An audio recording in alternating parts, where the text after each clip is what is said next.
4th and goal to go to the 2. 34 seconds left to go in the ball game. This is the play right now. Takes the snap. Targeted goes in. Targeted all alone. And the quarterback keeps. Wow, what a call. Nobody touched him.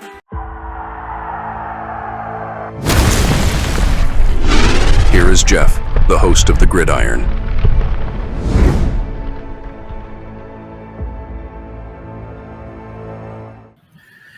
And Carl Banks was talking about this, though. And he said James Hudson just might be the right-ish hole for the Giants. He brings a little attitude with him, right? A little attitude. He pushes the envelope, right? As I mentioned, 5-10 minutes or so ago, he kind of didn't have a fight yet, right? But there was a rep he was going up against Kayvon Thibodeaux, and clearly so he hit Kayvon in the back and send him down to the turf. So another thing, him and Burns were having some issues, having some words and all that and everything. So now it's just nothing to get too excited about. But the one nice thing is what Carl Banks was talking about with Hudson is somebody go in there with an attitude. Giants haven't had that. They know whether Hudson's not going to necessarily be on the field a lot, right? Unless somebody gets injured. But it's nice to have somebody on the team that can do some talking, right? And he kind of backs it up a little bit too, right? Giants signed veteran offensive lineman James Hudson III to a 2-year, $12 million deal this offseason in hopes he would lock down the swing tackle role, a job he likened to an MLB closer. While he has yet to secure that job officially, Hudson certainly has made his presence felt. During the team's mandatory minicamp this spring, the 6'5", 313-pound Hudson got into it with both Brian Burns and Kayvon Thibodeaux. That carried over into training camp, where tempers between the three continued to flare. On Monday, Hudson and Kayvon nearly came to blows after the hulking tackle tossed the linebacker to the ground during one. He didn't throw him to he pounded him on the back. He clubbed Kayvon, almost causing their first camp fight. Andre Patterson had to gather the unit afterwards and have some words with them. Though head coach Brian Daboll prefers to avoid summertime fights, he's come away pleased with the edge and attitude Hudson provides the offensive line room. I love it for an offensive lineman, he said. You're always looking for an offensive lineman that brings an edge. Again, we got to be smart. So what is going to be in the fourth quarter when things get tough and somebody shoves you and pushes you? When you get tired, you don't want to do dumb things that affect the team in a negative way. But his edge and his personality has been a welcome addition to the room. Daboll admits Hudson is all business all the time, although he will occasionally try to make him crack a smile.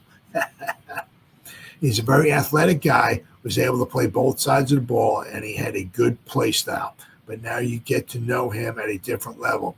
In the meeting, he's a pretty serious guy. I try to get him to smile once a day. Doesn't always work, Dave said. He's a good camp, playing there at left tackle every down, so we want that aggressive approach. Hudson brings the kind of grip that the offensive line and the Giants as a whole have been missing for years. You got that right. Let's see. All right, now Hudson. Originally a fourth-round pick by the Browns in 2021, Hudson has carved out a reputation as a gritty swing tackle, and we got him for 2 years. While he's not projected to start, Hudson's demeanor and experience could make him a key depth piece for the Giants. Now, of course, he's going to be a swing tackle if he makes the team, right? So if Andrew Thomas can't go, let's hope not. If Andrew Thomas gets injured, whatever, Hudson might want to take in a spot. Or it'd be interesting to see, does Illuminor go over there and Hudson take Illuminor? We'll have to wait and see. But over 1,443 career snaps with the Browns, Hudson allowed 79 pressures and surrendered 9 sacks. Not elite, but serviceable. That's about all you can say. Yes, that's certainly not elite. 2023 logged 222 total snaps, 207 which came at left tackle, and the rest on the right side in spot duty.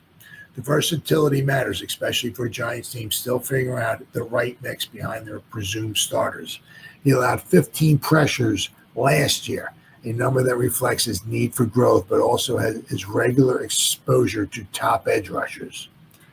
When the injuries hit, and they always do, having a swing tackle like Hudson could be the difference between survival and collapse. The contract structure favors a prove-it mentality.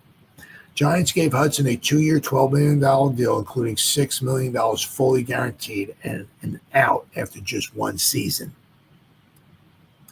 That setup tells the story. They like the upside, but aren't fully committed unless Hudson earns his spot with consistent play. The team cuts Bates after 2025. They'll save $5.5 million against the cap, taking on just $2.3 million in dead money. And the kind of low-risk, moderate reward signing that fits the Giants' current strategy of building smartly without overcommitting. Hudson's camp energy is drawing early praise. Emory Hunt recently highlighted Hudson's approach at camp, praising the attitude and the intensity he brings to the field. Plays with the intention of taking a job, Hunt noted, a mindset that resonates in a room desperate for toughness. Hudson won't be unseating Andrew Thomas or Jermaine Illuminor anytime soon, but he's not treating this like a backup audition. That approach could help elevate the entire offensive line, especially in practices where effort and energy can lag over time. Having Hudson around as a capable plug-and-play option could insulate them from another season of shuffling chaos up front. He may not be a flashy addition, but Hudson's mentality, experience, and positional versatility gives this move sneaky upside. In a league where second-string tackles often become starters by week 5, you got that right, Hudson might be a move that quietly pays dividends. Now, always the one nice thing about this, right? It's a 2-year deal, but they can get out after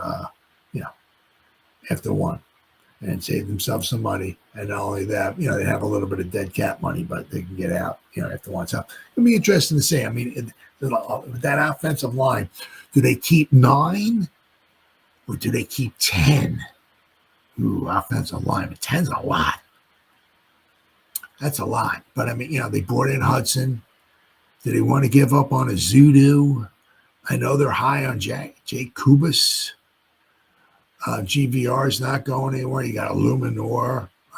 Bo ain't going nowhere. Neal's not going anywhere. John Runyon Jr., Andrew Thomas not going anywhere. I mean, they got some tough decisions to make. Especially on the offensive line. And if they keep 9, do they put 1 on the practice squad, 2 on the practice squad? It's going to be very, very interesting to see, especially with quite possibly with the right guard and maybe the right tackle up for grabs.